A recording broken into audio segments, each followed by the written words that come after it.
Sir, ശാസ്ത്ര വളർച്ചയുടെ ഈ കാലത്ത് നമ്മുടെ വിദ്യാഭ്യാസ മേഖലയിൽ ഓൺലൈൻ കോഴ്സുകൾ ലഭ്യമാക്കുന്നതിന് എന്തെല്ലാം നടപടികൾ സർക്കാർ സ്വീകരിക്കാൻ ഉദ്ദേശിക്കുന്നുണ്ട് എന്നുള്ളതാണ്.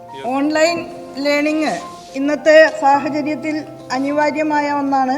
Centre for E learning and E content development എന്ന ഒരു പ്രത്യേക കേന്ദ്രം ആരംഭിക്കുകയാണ്.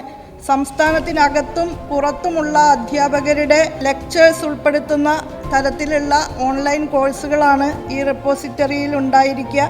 Centre for E learning and E content development നിലവിൽ വരുന്നതോടുകൂടി കേരളത്തിൻ്റെ തനതായിട്ടുള്ള ഈ കോഴ്സുകളുടെ ഒരു റിപ്പോസിറ്ററി ആയിരിക്കും ഡെവലപ്പ് ചെയ്യാൻ സാധിക്കുക. ഈ സെന്റർ വഴി നടത്തുന്ന ഓൺലൈൻ കോഴ്സുകൾക്ക് സർവകലാശാലകളുടെ സഹകരണത്തോടെ ക്രെഡിറ്റ് ലഭ്യമാക്കും. അതുപോലെ മൂക്ക് കോഴ്സുകൾ ഇപ്പോൾ ലഭ്യമാകുന്നവ കുട്ടികൾക്ക് സ്വീകരിക്കാൻ സാധിക്കും. അതിനെല്ലാം ക്രെഡിറ്റ് നൽകുന്ന നടപടിയാണ് എടുത്തിട്ടുള്ളത്.